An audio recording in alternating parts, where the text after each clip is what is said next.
رب اشرح لي صدري ويسر لي أمري واحلل عقدة من لساني يفقهوا قولي.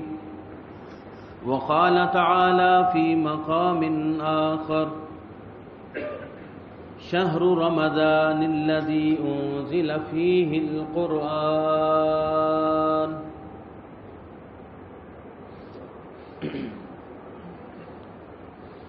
اللہ رب العزت کا فرمان ہے،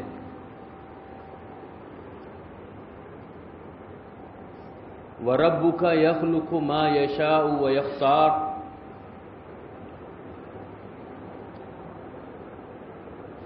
کہ تیرا رب جو چاہے پیدا کرتا ہے اور جس چیز کو چاہتا ہے پسند فرما لیتا ہے. وَرَبُّكَ يَخْلُقُ مَا يَشَاءُ وَيَخْتَارُ، یعنی اللہ تعالی جو چاہتا ہے پیدا فرماتا رہتا ہے اور اپنی مخلوقات میں سے جس کو چاہتا ہے پسند فرما لیتا ہے. اللہ تعالی نے 7 آسمان اور 7 زمین بنائے. اس ساری کائنات میں اللہ تعالی نے جنت الفردوس کو پسند فرمایا، جو سب سے اعلیٰ ہے، سب سے بلند ہے اور سب سے زیادہ قابل عزت و احترام والی ہے. اللہ تعالیٰ کے فرشتوں کی کوئی تعداد ہمیں معلوم نہیں، بس ان گنت لاتعداد فرشتے ہیں. ان ان گنت لاتعداد فرشتوں میں اللہ تعالیٰ نے جبرائیل علیہ السلام کو انسانیت کے لیے پیغام لانے کے لیے منتخب فرمایا. اللہ تعالیٰ کی جتنے بندے ہیں ان مرد و زن میں انبیاء اور رسولوں کی ایک مخصوص تعداد کو اللہ تعالیٰ نے پسند فرمایا. انبیاء اور رسولوں کے اندر اللہ تعالیٰ نے اپنے 2 خلیل ابراہیم علیہ السلام اور محمد ابن عبداللہ صلی اللہ علیہ وسلم کو پسند فرمایا. اللہ تعالیٰ نے اپنے آخری نبی کو سارے انبیاء کا امام مقرر کیا، سردار مقرر کیا، کیونکہ وہ جسے چاہتا ہے پیدا کرتا ہے اور جس چیز کو چاہتا ہے پسند فرما لیتا ہے. اللہ تعالیٰ نے جب ماہ و سال بنائے، ایام بنائے، دن بنائے، راتیں بنائیں، مہینے بنائے، تو ان مہینوں میں رمضان المبارک کو پسند اور عزت کے قابل ٹھہرایا. اللہ تعالیٰ نے رمضان المبارک کو پسند فرمایا اور رمضان المبارک کے اندر ایک رات کو پسند فرمایا. وہ رات جس کے اندر قرآن کریم کو نازل کیا گیا، جو 1000 مہینوں سے بہتر ہے. وہ رات جس کو لیلۃ القدر کہا جاتا ہے، اور لیلۃ القدر میں اللہ رب العزت نے قرآن کریم کو نازل فرمایا. اِنَّا أَنزَلْنَاهُ فِي لَيْلَةِ الْقَدْرِ. قرآن کریم اللہ رب العزت کے پاس سے آسمان دنیا پر پورے کا پورا لیلۃ القدر کو نازل ہو گیا تھا. اسی لیے اللہ تعالیٰ نے بیان فرمایا کہ ہم نے اس قرآن کو لیلۃ القدر میں نازل فرمایا. وہ بڑی ہی قدر و منزلت اور عظمت و برکات والی رات ہے، اور وہاں سے پیارے نبی صلی اللہ علیہ وسلم کی ذات بابرکات پر 23 سال کے عرصے میں تھوڑا تھوڑا کر کے یہ سارا قرآن کریم نازل ہوتا رہا. اللہ رب العزت نے ایک اور مقام پر فرمایا کہ شہر رمضان الذی انزل فیہ القرآن. دیکھو رمضان کا یہ جو مہینہ ہے، اس کی عظمتوں کی ایک وجہ یہ بھی ہے کہ اس مہینے کے اندر قرآن کریم کو نازل کیا گیا. یہ قرآن کریم چونکہ اللہ کا کلام ہے، سارے کلاموں سے افضل ترین کلام ہے، سارے کلاموں سے افضل ترین کلام ہے۔ آپ دیکھیں گے دنیا کے اندر کسی بھی کلام کو ایسے لاکھوں کی تعداد میں رات کو کھڑے ہو کر گھنٹوں کوئی نہیں سنتا، کوئی بھی نہیں سنتا، حالانکہ آسمانی کتابیں یہود پر بھی نازل کی گئی تھی، آسمانی کتابیں عیسائیوں پر بھی نازل کی گئی تھی۔ تورات اور انجیل کو اس طرح تلاوت کرنے والا اور ایسے گھنٹوں لاکھوں کی تعداد میں مصلی پر کھڑے ہو کر سننے والا کوئی بھی اس وقت دنیا میں نظر نہیں آتا۔ یہ کلام پاک سے اللہ تعالیٰ نے انسانوں کے دلوں کی محبت کو جوڑ دیا ہے کہ سمجھ نہیں آتا، کسی کو سمجھ میں آ رہا ہے کہ امام صاحب کیا فرما رہے ہیں، لیکن پوری دنیا کے اندر کیا اردو بولنے والے، کیا عربی بولنے والے، کیا انگریز اور چائنا بولنے والے، دنیا میں ہر جگہ پر مصلی کے اوپر گھنٹوں کھڑے ہو کر اس کلام پاک کو سن رہے ہیں۔ اور یہ جو برکتیں ہیں یہ صرف رمضان المبارک کے ساتھ تعلق رکھتی ہیں۔ رمضان المبارک کے آخری دن کے بعد جب شوال کا چاند، عید کا چاند نظر آ جائے گا، کوئی آپ کو اس طرح نماز کی شکل میں قرآن کریم سنتا ہوا، پڑھتا ہوا نظر نہیں آئے گا۔ کوئی باجماعت گھنٹہ 2 گھنٹہ کے لیے قرآن کریم نہ سنائے گا، نہ کوئی سنے گا۔ تو رمضان کا قرآن سے بڑا ہی گہرا تعلق ہے، بلکہ قرآن کریم چونکہ اللہ کا کلام ہے، اور اللہ رب العزت کا کلام کہاں سے نازل ہوا؟ آسمانوں سے۔ اسی آیت کریمہ میں اللہ رب العزت نے ایک اشارہ فرما دیا کہ یہ کلام آسمانوں سے اترا ہے۔ اور میں اور جو آپ ہیں انسان کا جسم جو ہے یہ مٹی سے پیدا کیا گیا ہے۔ اس کی تفصیل میں جانے کی کوئی ضرورت نہیں، آپ سب کو پتا ہے کہ جب یہ ہمارا جسم مٹی سے بنا ہے، جسم کا تقاضا ہے کہ وہ ہمیشہ کھاتا رہے، یہ جسم کا تقاضا ہے، اور جسم کی غذا جو ہے وہ بھی حیران کن طور پر مٹی سے ہی آئی ہے۔ اب اس بات کی تفصیل میں بھی جانے کی ضرورت نہیں ہے کہ مٹی سے تمام غذا کیسے اگتی ہے اور کیسے ہم اس کو استعمال کرتے ہیں، کہ جو ہم دودھ بھی استعمال کرتے ہیں، ظاہر ہے وہ بھینس اور گائے جو زمین سے حاصل کردہ غذا کھاتی ہے، پھر وہاں سے وہ دودھ پیدا ہوتا ہے، دودھ پھر انسان کی خوراک بن جاتا ہے۔ ہم جو کچھ بھی گوشت، پھل، سبزی وغیرہ، گندم کھاتے ہیں، سب زمین سے جسم بھی زمین سے بنا ہے، جسم کی خوراک بھی زمین سے ہی پیدا کی گئی ہے۔ جسم کا تقاضا ہے کہ وہ ہمیشہ کھانے کو مانگتا ہے، خوراک مانگتا ہے۔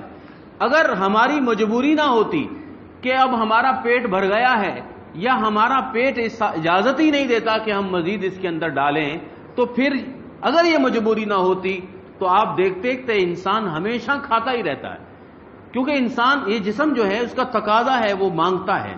اچھا، اس کے اندر ایک اور انسان ہے، یہ وہ جو حقیقی انسان ہے جب نکل جاتا ہے اس کے اندر سے تو باقی یہ جسم کا ٹکڑا بن جاتا ہے، لاش بن جاتی ہے۔ اس کو کوئی پیار کرنے والا ماں باپ، جان چھڑکنے والی بیوی اور جان دینے والے بھائی بہن بھی گھر میں نہیں رکھتے، بلکہ اس کو مٹی کے اندر ڈال کر واپس آ جاتے ہیں کہ یہ ہمارے کسی کام کی نہیں رہی، کیونکہ جو اصل انسان تھا اندر وہ چلا گیا۔ اس کو ہم کہتے ہیں روح۔ روح جو ہوتی ہے وہ من امر ربی ہوتی ہے، وہ اللہ کی طرف سے ہوتی ہے۔ روح آسمانی چیز ہے۔ اب آپ میری بات سمجھ رہے ہوں گے کہ جسم زمین کی چیز ہے، جسم کی غذا کہاں سے آتی ہے؟ زمین سے آتی ہے۔ اصل جو انسان ہے اندر وہ روح ہے، روح آسمان سے آتی ہے، آسمانوں کے اندر ہی واپس لوٹ جاتی ہے۔ اور جسم جو ہے ہمارا وہ طاقتور ہوتا ہے، کیونکہ اس کو 24 گھنٹے غذا ملتی رہتی ہے، اور جسم جب انتہائی طاقتور ہوتا چلا جاتا ہے تو یہ جو اندر کا انسان ہے جس کو ہم روح کہتے ہیں یہ کمزور ہوتی جاتی ہے۔ اللہ تعالیٰ نے رمضان المبارک کے مہینے میں الٹ کام کروایا۔ اللہ تعالیٰ نے حکم دیا کہ اب اس جسم کو کمزور کرو، کہ اس جسم کی غذا جو ہے وہ بند کر دو۔ بہت اس نے 11 مہینے کے اندر ٹھونس لیا اور کھا لیا، اب اس کی غذا جب بند کی جائے گی تو پھر روح جو ہے، جو روحانی انسان ہے، وہ طاقت پکڑے گا۔ وہ کیسے طاقت پکڑے گا؟ اس کی غذا بھی اللہ تعالیٰ نے آسمانوں سے ہی نازل کی گئی۔ سبحان اللہ، آسمانوں سے آنے والی جو غذا ہے وہ ہے قرآن کریم۔ تو جب یہ قرآن کریم پڑھتا ہے تو روح طاقتور ہو جاتی ہے۔ جب روح طاقتور ہو جاتی ہے تو جسم کمزور ہوتا چلا جاتا ہے۔ یہ جو روحانی انسان ہے، یہی دراصل اللہ تعالیٰ کو مطلوب ہے، اسی کی عبادت مطلوب ہے، اسی کی پاکیزگی مطلوب ہے، اسی کو گناہوں سے پاک کرنے کا ہمیں حکم دیا گیا ہے۔ اس کی غذا قرآن کریم ہے۔ جب اس روح کو قرآن سے جدا کر دیں تو یہ روح گلنے سڑنے لگ جاتی ہے۔ میں آپ کو مثال دیتا ہوں، آپ کو سمجھ میں آ جائے گی کہ وہ لوگ جو کہتے ہیں کہ ہماری غذا، روح کی غذا گانے کے اندر ہے، موسیقی کے اندر ہے، میوزک کے اندر ہے، دراصل ان کی روح کی غذا میوزک کے اندر نہیں ہوتی۔ وہ روح جو ہے وہ مردہ ہو چکی ہوتی ہے، وہ گل سڑ چکی ہوتی ہے، وہ پریشان ہوتی ہے۔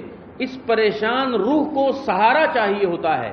اسی لیے جو دین سے دور ہیں، جن کے پاس قرآن کریم جیسی عظیم پاک اللہ کا کلام ہی موجود نہیں ہے، جن کی روح کو قرآن کریم سے سکون مل ہی نہیں رہا، تو وہ مردہ، بے چین، ڈری ہوئی، وحشتناک روحیں بہانے تلاشتی ہیں کہ اب اس کو سکون چاہیے۔ کبھی وہ بیچارہ گانے میں سکون ڈھونڈتا ہے، اس میں سکون اس کو نہیں ملتا، پھر وہ فلموں میں سکون ڈھونڈ رہا ہوتا ہے۔ دیکھیں آپ آج کا انسان جو قرآن سے دور ہے، وہ آپ دیکھیں گے اپنی آنکھوں سے، اور صبح شام دیکھتے ہوں گے 24 گھنٹے ہاتھ میں موبائل پکڑتا ہے، 24 گھنٹے وہ پریشان ہے، اس کو سکون نہیں مل رہا۔ اگر بجلی بند کر دی جائے، وائی فائی ختم ہو جائے، تو وہ خودکشی پہ مجبور ہو جائے گا یہ انسان، کیونکہ اس کو سکون نہیں مل رہا۔ اس کو گانے بجانے سے پھر بات آگے بڑھتی ہے تو پھر وہ نشہ کرتا ہے، پھر وہ نشہ کرتا ہے۔ کیوں؟ اس کو سکون ہی نہیں مل رہا۔ اس کی روح جو ہے اس پنجرے کے اندر، جسم کے اندر تڑپتی رہتی ہے۔ آپ دیکھیں گے ڈسکو کلب کے اندر، ہوٹلوں کے اندر، قہوہ خانوں کے اندر، یہ جو نشہ کرنے والے جگہ جگہ بن کے ہیں، شیشہ جہاں لوگ پیتے ہیں، وہ بے چین روحوں کے تلاش والے وہ سکون کے لیے نشہ کرتے ہیں، اور نشے کے اندر بھی ان کو سکون نہیں ملتا۔ کیونکہ اگر نشے میں سکون ملتا تو نشہ کرنے والے سارے پرسکون ہوتے، آرام دہ ہوتے، لیکن وہ مزید تڑپتے رہتے ہیں، اور اس تڑپتے تڑپتے مر جاتے ہیں، اور بدبودار روحوں کو فرشتے نکال کر آسمانوں پہ لے جاتے ہیں۔ اللہ اکبر! اللہ کے بندے، روح آسمانی چیز ہے، اللہ کے پاس جانے والی ہے، اس کی غذا اللہ تعالیٰ نے اہتمام فرما دیا، وہ ہے قرآن کریم، وہ ہے نماز، وہ ہے عبادت، وہ ہے رمضان المبارک کے روزے کہ جسم کمزور ہو جاتا ہے اور روح طاقتور ہو جاتی۔ اس روح کی طاقتور ہونے کی علامت آپ دیکھ رہے ہیں کہ اذان پہلے بھی آتی تھی، لیکن ہمارا دل تڑپ کر مسجد کی طرف نہیں جاتا تھا، لیکن روزے کی حالت میں انسان کہتا ہے کہ میرا بھوکا پیاسا رہنا ضائع جائے گا جب کہ میں اذان کا جواب نہ دوں گا اور نماز نہ پڑھوں گا۔ یہ روح کے طاقتور ہونے کی علامت ہے، اور اسی روح کو طاقتور کرنا ہے روزے کے ذریعے، اللہ تعالیٰ کے لیے بھوکا رہ کر، جس کو ہم صیام کہتے ہیں۔ یہی اصل ہماری انسانوں کی معراج اور عظمت کی بات ہے۔ ایک بڑے بزرگ کی میں حالات زندگی کو سن رہا تھا کہ ان کے پاس ایک ہندو آیا، ہندو جوگی تھا، اور اس نے بڑے سالوں کے ایکسرسائز سے، بڑی مشقیں کر کر کے بہت کچھ حاصل کیا ہوا تھا۔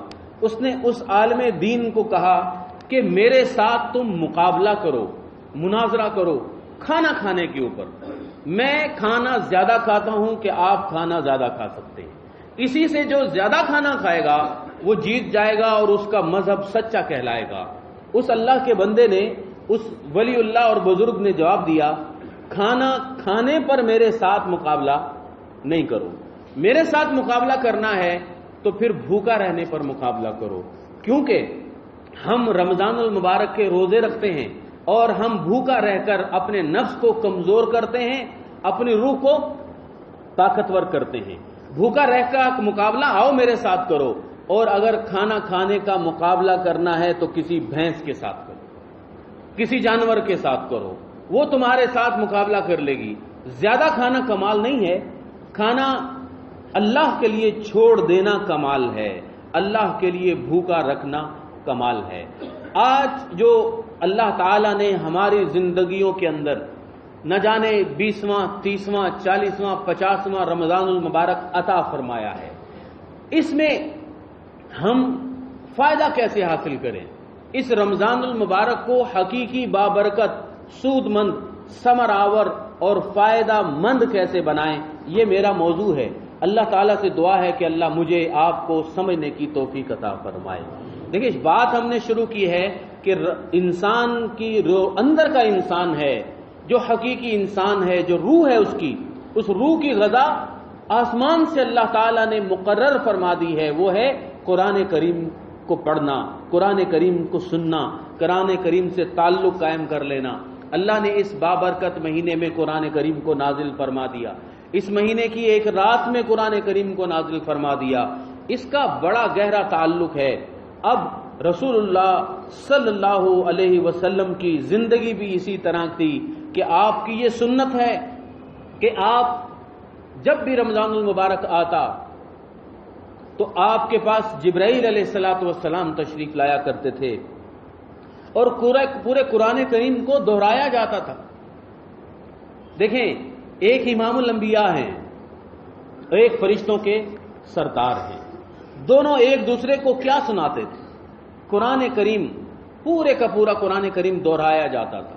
یہ قرآن کریم رمضان میں پڑھنا، دہرانا، یہ انبیاء رسول اللہ صلی اللہ علیہ وسلم کی سنت ٹھہری۔ اور آج کا جو مسلمان ہے وہ اس لحاظ سے خوش نصیب ہوگا اگر وہ اس رمضان المبارک کے بابرکت ایام کو مزید فائدہ مند بنانا چاہتا ہے تو پہلی بات وہ لے لے کہ اس رمضان میں قرآن کریم سے تعلق قائم کر لے۔ دیکھیں عام جو قرآن کریم ہے ہمارے پاس وہ 300 پیجز والا ہوتا ہے، اس کے 300 صفحات ہوتے ہیں۔ آپ 5 نمازیں پڑھتے ہیں، ہر نماز کے ساتھ اگر صرف 2 پیج پڑھیں، زیادہ نہیں، اگر صرف 2 پیج پڑھیں، پورے مہینے میں آپ ایک قرآن کریم ختم کر لیں گے آسانی کے ساتھ اور پتہ بھی نہیں چلے گا۔ 5 نمازوں میں 2 پیج، 10 پیج روزانہ پڑھیں، آپ 30 دنوں میں 300 صفحات پورا قرآن کریم پڑھ سکتے ہیں۔ اگر آپ 4 ایک نماز کے اندر صفحے پڑھنے شروع ہو جائیں، کوئی مشکل نہیں ہوگا، صرف 10 منٹ کا ٹائم لگے گا، 20 منٹ کا ٹائم لگے گا۔ گھر میں سننے والے یا بیان کو سننے والے جو بھی عورتیں ہیں یا آپ جا کر پیغام پہنچا سکیں کہ اللہ کے بندو یہ قرآن کریم پورا پڑھنا یہ بہت بڑا لگتا ہے، لیکن 30 دنوں کے اندر 5 نمازوں میں آپ اگر 2 4 پیج پڑھیں گے تو 2 مرتبہ قرآن کریم پورا ختم کر لیں گے، خود پڑھیں گے، اور ایک قرآن کریم آپ امام کے ساتھ تراویح کے اندر سنیں گے بھی۔ سننا اور پڑھنا دونوں آپ کے ساتھ تعلق ہو جائے گا۔ آپ دیکھیں گے کہ رمضان المبارک کا فائدہ جو ہے وہ پہلا اور حقیقی فائدہ آپ کو حاصل ہونا شروع ہو جائے گا۔ اللہ تعالیٰ نے اپنے نبی صلی اللہ علیہ وسلم کے ذریعے ہمیں خبر دی کہ قیامت کے دن 7 خوش نصیب لوگوں کو اللہ تعالیٰ اپنے عرش کے سائے کے نیچے جگہ دے گا۔ ان میں سے ایک بندہ وہ ہوگا جو مسجد کے ساتھ تعلق جوڑ لیتا ہے۔ تو رمضان المبارک میں آپ مسجد کے ساتھ تعلق جوڑیں۔ مسجد کے ساتھ تعلق جوڑنے کا مطلب صرف مسجد کے ساتھ تعلق جوڑنا نہیں ہے کہ یہاں آ کر بیٹھ جائیں، بلکہ مسجد میں آ کر اگر آپ نماز پڑھتے ہیں اور نماز کے بعد یا نماز سے پہلے 2-4 صفحات قرآن کریم کی تلاوت بھی کر سکتے ہیں۔ پیارے نبی صلی اللہ علیہ وسلم نے فرمایا الصیام والقرآن یشفعان للعبد، یہ دونوں چیزیں، ایک ہے قرآن کریم اور ایک روزہ، دونوں چیزیں قیامت کے دن بندے کے لیے سفارشی بن کر آئیں گی۔ فیقول الصوم، روزہ کہے گا اے اللہ انی منعتہ الطعام والشہوہ، میں نے اس بندے کو کھانے پینے سے روک دیا تھا، خواہشات انسانی پوری کرنے سے روک دیا تھا۔ اور قرآن کہے گا کہ انی منعتہ نوم باللیل، رات کو نیند سے میں نے اس کو روک دیا تھا۔ فشفعنی فیہ، اے اللہ ہماری سفارشوں کو قبول فرما۔ مسند احمد کی حدیث ہے، پیارے نبی صلی اللہ علیہ وسلم نے فرمایا کہ ان کی سفارشوں کو قبول کر لیا جائے گا، ان کی قرآن کی اور روزے کی سفارش۔ اب یہ سفارش کا جو معاملہ ہے، اگر یہ حدیث آپ کو میں سناؤں تو پھر آپ کو صحیح سمجھ میں آ جائے گی کہ رسول اللہ صلی اللہ علیہ وسلم نے فرمایا قیامت کے دن جب اللہ رب العزت کے دربار کے اندر لوگوں کے اعمال کو تولا جا رہے گا، اس وقت من رجحت حسناتہ علی سیئاتہ، ایک پلڑے میں گناہ ہی گناہ ہوں گے اور دوسرے پلڑے کے اندر کی جانے والی نیکیاں اس کے برابر ہوں گی۔ ایک نیکی جس کی زیادہ ہو جائے گی، مثقال حبۃ خردل، کتنی بڑی نیکی، اس کی ایک وزن بتایا کہ جتنا یہ رائی کا دانہ ہوتا ہے، اتنی بھی نیکی اگر زیادہ ہو جائے گی، دخل الجنہ، یہ بندہ جنت میں چلا جائے گا۔ اور من رجحت سیئاتہ، اور جس کے گناہوں میں سے ایک ذرے برابر گناہ بڑھ گیا، وہ شخص جنت میں جانے کا حقدار نہیں ہوگا۔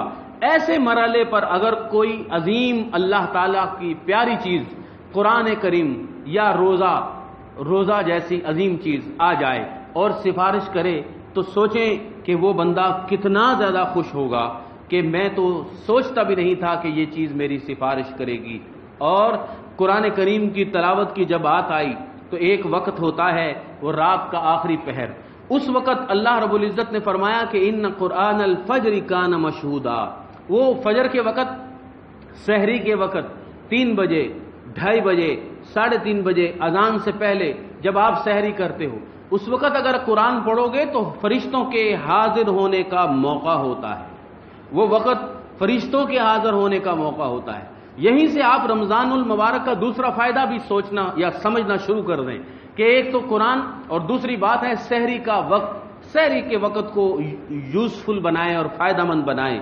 پیارے نبی اللہ رب العزت نے اپنے کلام پاک میں اپنے ایمان والے بندوں کی خوبیاں بیان کرتے ہوئے فرمایا کہ میرے بندے ایسے ہیں والمستغفرین بالاسحار، جو سحری کے وقت اللہ تعالی سے بخششیں مانگتے ہیں، والمستغفرین بالاسحار، جو سحری کے وقت توبہ استغفار کرتے ہیں، معافیاں مانگتے ہیں۔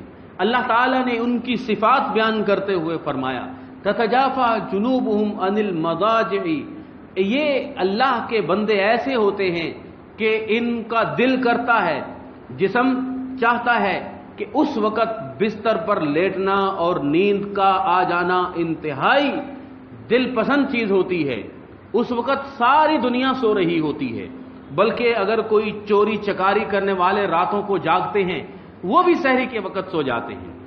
آپ دیکھیں گے گلی کے کناروں پر، فٹ پاتھ پر، ہوٹلوں میں راتوں کو تاش کھیلنے والے، باتیں کرنے والے، چرس پینے والے، گپ شپ کرتے کرتے کرتے 3 جب بجتے ہیں، آخری پہر ہوتا ہے، وہ بھی گر جاتے ہیں، کچھ وہیں سو جاتے ہیں، کچھ گھروں میں جا کے سو جاتے ہیں۔ وہ بڑا سونے کا مرغوب وقت ہے، دل پسند وقت ہے، اس وقت اٹھنا۔ اللہ تعالیٰ فرماتا ہے تتجافا جنوبہم، اب یہ روزے دار ہیں، اس وقت جفا کرتے ہیں بستروں سے، لڑائی کرتے ہیں بستروں سے اور بستروں سے دور ہو جاتے ہیں۔ دور ہو کر کیا کرتے ہیں؟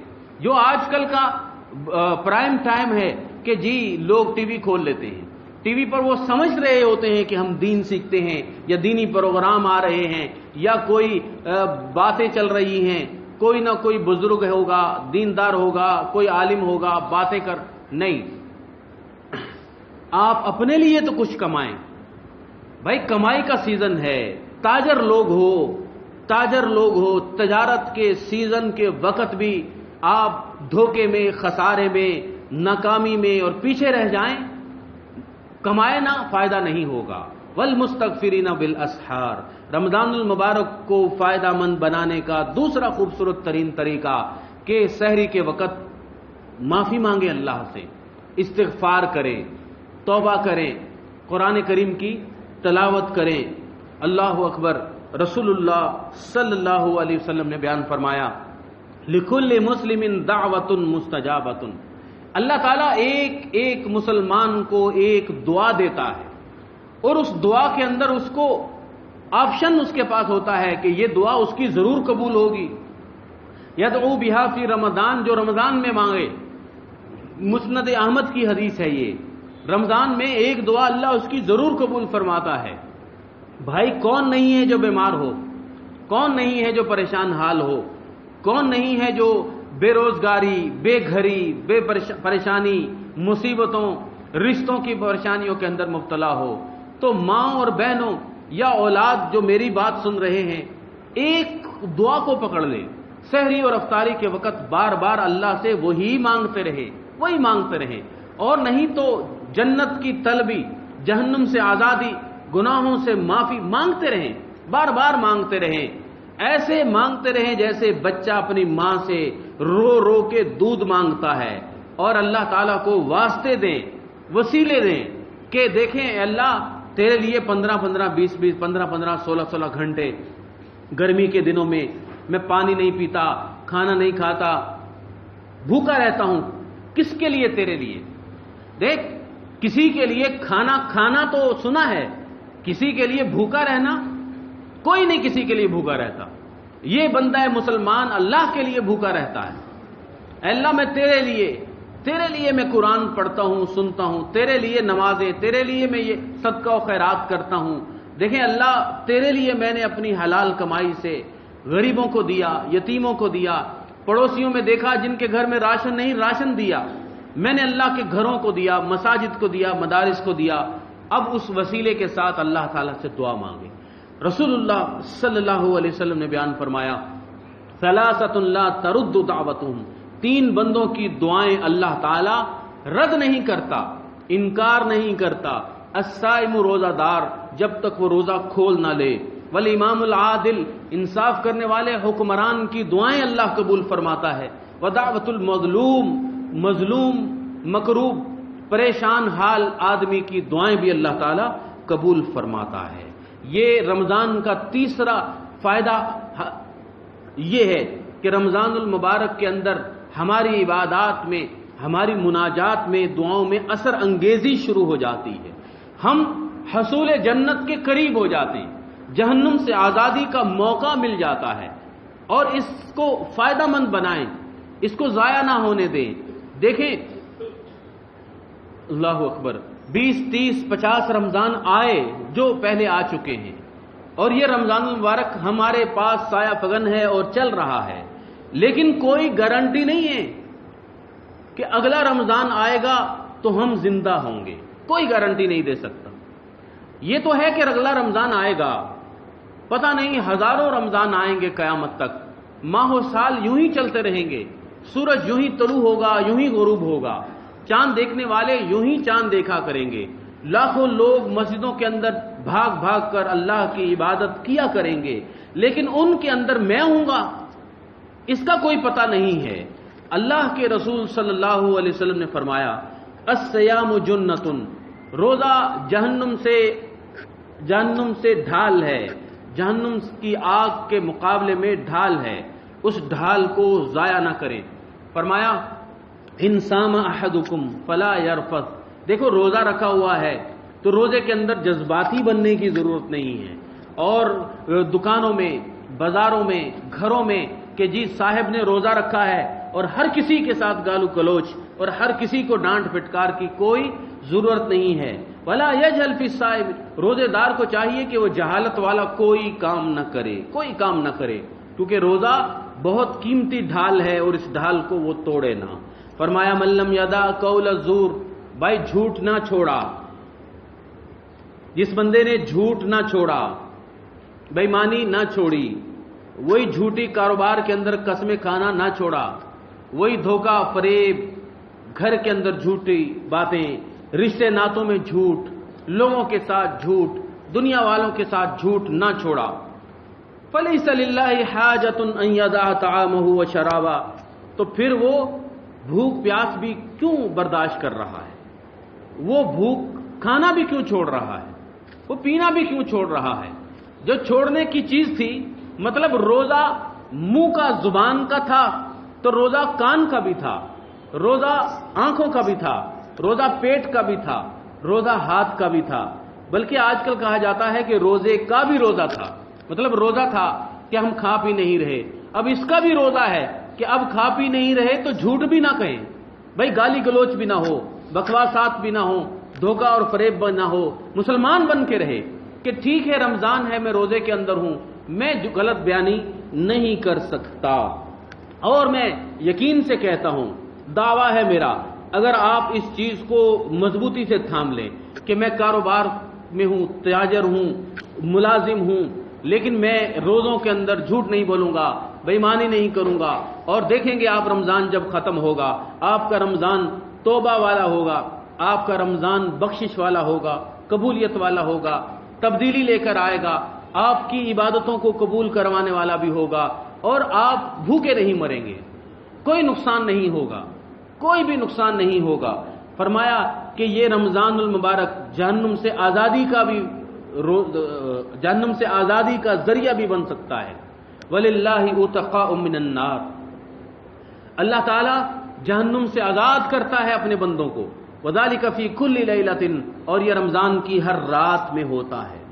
دعائیں کریں کہ اے اللہ ہمیں بھی جہنم سے آزاد فرما دے، اے اللہ ہمیں بھی ان مسلمانوں میں شامل فرماؤ جو اس رمضان المبارک میں بخشے جائیں گے، اے اللہ ہمیں بھی بخش دے، آمین تو کہہ دیں اللہ کے بندو، اے اللہ ہمیں بھی بخش دے، اے اللہ ہمیں بخشش عطا فرما، جہنم سے آزادی عطا فرما، اے اللہ ہماری رمضان المبارک کے روزے تراویاں قبولیت والے بنا دے۔ دیکھیں اے اللہ تیرے نبی صلی اللہ علیہ وسلم کا فرمان ہے، کل عمل ابن آدم یضاعف، یہ جو بندہ روزہ رکھتا ہے اس کی اثر انگیزی دیکھیں کہ ایک ایک عمل بڑھتا چلا جاتا ہے، بڑھتا چلا جاتا ہے، والحسنۃ بعشر امثالها، ایک نیکی کا اجر و ثواب 10 گنا ملتا ہے، بلکہ فرمایا کہ اگر اس کا خلوص، اس کا تقوی، اس کی نیت اللہ کو خوش کرنے والی ہوگی، ایک ایک نیکی کا اجر و ثواب 10 سے لے کر 700 گنا تک بڑھتا چلا جائے گا۔ کتنا زیادہ ہوگا اس کا کوئی پتہ نہیں، لیکن کوئی حد، کوئی آخری انتہا ہے کہ کتنا زیادہ ہوگا، 700 گنا اللہ تعالیٰ بڑھا دے گا، بتا دیا۔ فرمایا قال اللہ، رسول اللہ صلی اللہ علیہ وسلم نے فرمایا، اللہ فرماتا ہے نہیں، الا الصوم، روزے کے بارے میں یہ معیار نہیں ہے، یا روزے کے بارے میں یہ پیمانہ مقرر نہیں ہوتا کہ ایک روزے کا 10 یا 700 روزوں کے برابر ثواب ملے گا، نہیں، الا الصوم، روزے کے بارے میں یہ بات نہیں ہے۔ الصوم لی، بندہ روزہ میرے لیے رکھتا ہے، وَأَنَا أَجْزِي بِهِ، اس کی جزا میں ہی دوں گا۔ وہ اس کے انسان کی عقل اور شعور کے اندر، اس کے علم کے اندر، اس کو جتنی گنتی آتی ہے اس سے بھی زیادہ ہوگی، اس کو پتہ ہی نہیں کتنا زیادہ اس کو میں اجر و ثواب دوں گا۔ اور یہ رمضان کی اثر انگیزی ہے، یہ فائدہ مند حاصل کرنے والے لوگ ہیں۔ اللہ تعالیٰ نے یہ کیوں فرمایا کہ یہ میرے لیے ہے؟ گزشتہ بیان جمعہ کے اندر میں نے تفصیل سے بات کی تھی کہ دیکھیں ہر عمل کے اندر شک کا پہلو ہوتا ہے کہ نماز اللہ کے لیے بھی ہوگی، اور نماز انسان لوگوں کو دکھانے کے لیے بھی کر سکتا ہے، حج لوگوں کے لیے بھی کر سکتا ہے، صدقہ و خیرات لوگوں کو دکھانے کے لیے بھی کر سکتا ہے، جہاد جیسی بڑی عبادت جس میں بندہ اپنی جان کٹوا دیتا ہے وہ بھی شہرت کے لیے، بہادری اور ناموری کے لیے کر سکتا ہے۔ لیکن الصوم لی، اللہ کہتا ہے روزہ میرے لیے ہے، مطلب یہ کہ روزہ بندہ کسی کے لیے نہیں رکھتا، بندہ کسی کے لیے نہیں رکھتا، روزہ جو رکھتا ہے وہ صرف اللہ کے لیے رکھتا ہے۔ فرمایا اللہ رب العزت نے قرآن کریم میں کلوا واشربوا بما اسلفتم فی الایام الخالیہ، میں نے کہا تھا کہ روزے کا ایک فائدہ یہ ہے کہ یہ حصول جنت کا ذریعہ بن جائے گا۔ اللہ تعالیٰ قیامت کے دن جب جنتیوں کو جنت میں داخل فرمائے گا تو اعلان کرے گا، اعلان فرمائے گا کلوا واشربوا، کھاؤ پیو جو کچھ مرضی کھانا ہے پینا ہے، بما اسلفتم فی الایام الخالیہ، کہ دنیا کے اندر، ماضی کے اندر تم اللہ کے لیے بھوکا پیاسا رہا کرتے تھے۔ فرمایا امام وقیع بن جراح رحمہ اللہ نے کہ یہ جو اللہ ماضی کے دنوں کی بات کرے گا کہ تم گزشتہ دنوں میں بھوکے تھے، دراصل اللہ تعالیٰ یہ روزوں کے بارے میں یاد دہانی فرمائے گا اور کہے گا کہ دیکھو ان دنوں کے اندر تپتی دوپہروں میں تم میرے لیے بھوک پیاس برداشت کرتے تھے، آج جنتوں کے اندر جو چاہو مرضی کھاؤ پیو۔ اللہ اکبر۔ اور یہ روزوں کے اندر فائدہ مند اور روزوں کے اندر روزوں کو اچھے سے اچھا کرنے والے جو مختلف طریقے میں بیان کر رہا ہوں، یہ فکر کیسے پیدا ہوگی؟ یہ فکر ایسے پیدا ہوگی کہ انسان ایک ایک بندہ، ایک ایک مسلمان، ایک ایک روزے دار مرد اور عورت اپنے پاس تنہائی میں بیٹھے اور سوچے کہ دیکھیں جیسے رمضان آیا تھا ویسا ہی رمضان نہ گزر جائے، جہاں میں کھڑا تھا وہیں پہ کھڑا نہ رہوں۔ ایک بھی رمضان تو بخشش کے لیے کافی ہوا کرتا ہے، ایک بھی رمضان بخشش کے لیے، انسان کی ساری زندگی کی بخشش کے لیے کافی ہوا کرتا ہے، اور یہ میرا رمضان ہے۔ رسول اللہ صلی اللہ علیہ وسلم نے اپنے صحابہ کو ایک بار نماز کی نصیحت کرتے ہوئے فرمایا تھا، فصلی، دیکھو تم نماز پڑھنا، ایسے نماز پڑھنا جیسا کہ کانہا صلاۃ مودع، تمہاری آخری نماز، ایسے نماز پڑھا کرو جیسا کہ تمہاری آخری نماز ہو، اس کے بعد تمہارے ڈیتھ وارنٹ نکل چکے ہیں، بس اس کے بعد نہیں جینا، اب آخری نماز ہے، کیسے ہوگی وہ پیاری؟ ایسے تو اگر ہم اس میں اضافہ کریں اور یہ کہیں کہ ہم روزہ رکھیں، یہ رمضان گزاریں انشاءاللہ، ایسا رمضان کہ جیسا کہ میرا آخری رمضان ہے، بس بہت ہوگی فضولیات، بہت ہو گئی باتیں، بہت ہو گئی پارٹیاں، بہت ہو گئی ادھر ادھر جانا، یہ میرا رمضان ہے اور آخری رمضان ہے، اگلے کی کوئی مجھے گارنٹی دیتا نہیں، لہذا یہ رمضان میری بخشش کے لیے کافی ہو جائے۔ دعا کریں کہ اللہ تعالیٰ ان لوگوں میں شامل نہ فرمائے جس کے بارے میں رسول اللہ صلی اللہ علیہ وسلم نے فرمایا، من ادرک رمضان فلم یغفر لہ۔ آپ ممبر پر کھڑے ہوئے، پاؤں رکھا اور آپ نے بد دعا فرمائی، آپ نے فرمایا کہ اس کے اوپر تو لعنت ہے، بدبختی ہے کہ جس کے پاس رمضان آئے اور وہ رمضان المبارک کے اندر اپنے آپ کو بخشوا نہ سکے۔ ایک بھی رمضان بخشش کے لیے کافی ہوتا ہے، یہ علاج ہے، لیکن علاج پرہیز کے بغیر نہیں ہوتا، دوائی پہ دوائی کھاتے چلے جا رہے ہیں، پرہیز نہ ہو، گناہوں سے پرہیز نہ ہو تو پھر اس علاج کے اندر فائدہ نہیں ہوتا۔ رمضان میں شیطان جکڑے گئے لیکن ٹی وی کے شیطان کھلے رہتے ہیں، رمضان کے اندر شیاطین تو بات بند ہوتے ہیں، لیکن ہماری گلی کوچوں کے اندر، گھروں میں، دکانوں میں باتیں چلتی رہتی ہیں۔ دین ہمارے گھر میں آ جائے اس رمضان کے اندر، دین ہماری مسجد میں آ جائے، دین ہماری دکانوں میں آ جائے، دین ہمارے گھروں کے اندر آ جائے، دین ہمارے جسموں کے اندر آ جائے، تو پھر ہم کہیں گے کہ اس رمضان کا فائدہ ہے، وگرنہ یہ رمضان آیا اور بے فائدہ گزر جائے گا۔ اولاد کو دین کی طرف لگائیں، اولاد کو رمضان المبارک کی برکت، عظمت اور قیمتی ہونے کا احساس دلائیں۔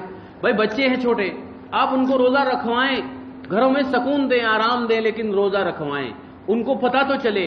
ایسے بھی بزرگ ماں باپ آتے ہیں میرے پاس جو روتے ہیں، کہتے ہیں میرے بچے ہیں، بڑے ہیں، شادی شدہ ہیں بچے، لیکن روزہ نہیں رکھتے، اس لیے کہ بہت لمبی بات کہ ہم نے ان کو بچپن کے اندر اس رمضان سے فائدہ اٹھانے کا طریقہ نہیں سکھایا تھا۔ آج جب وہ جوان ہو جاتے ہیں ان کے لیے یہ بڑا ہولناک لگتا ہے کہ جی وہ 30 دن گرمی کے اندر بھوک پیاس برداشت کریں، ان کے لیے تعجب کی بات لگتی ہے، لیکن اللہ کے بندوں کے لیے اس میں تعجب ہوتی ہے کہ رمضان آئے اور وہ روزہ نہ رکھیں، یہ اس میں تعجب ہوتی ہے مومنوں کے لیے، اس میں ان کو تعجب ہوتا ہے کہ دیکھیں رمضان آئے اور ہم قرآن سے، دین سے تعلق نہ جوڑ لیں۔ تو رمضان کو تبدیلی والا رمضان بنائیں، یہ میرا ایک سوچ اور فکر تھی جو میں آپ کو دینا چاہتا تھا۔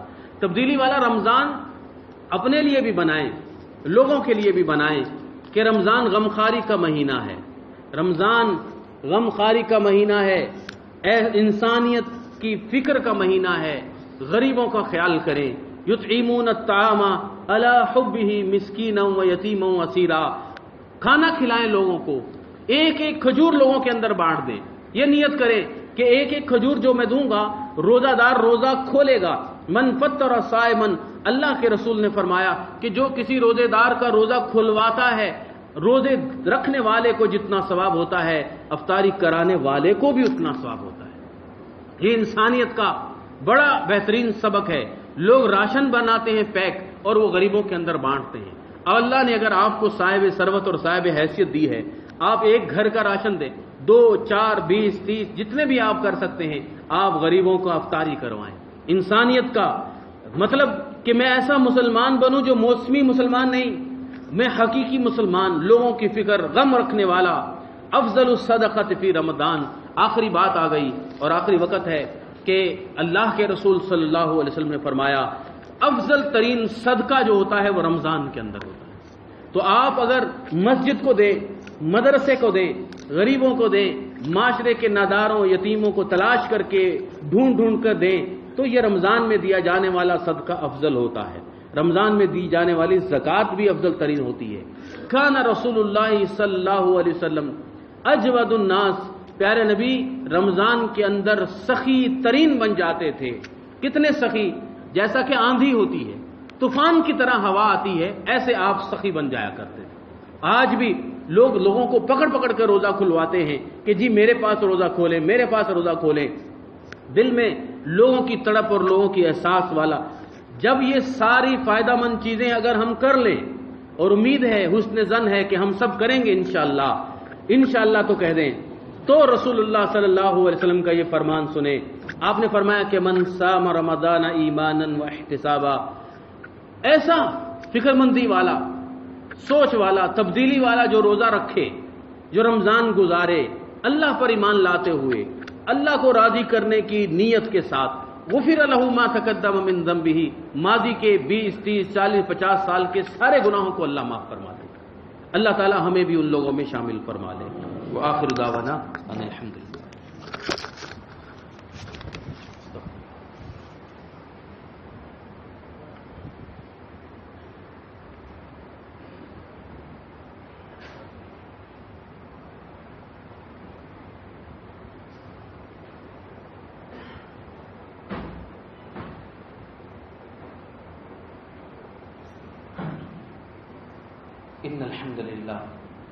إن الحمد لله نحمده ونستعينه ونستغفره ونعوذ بالله من شرور أنفسنا ومن سيئات أعمالنا.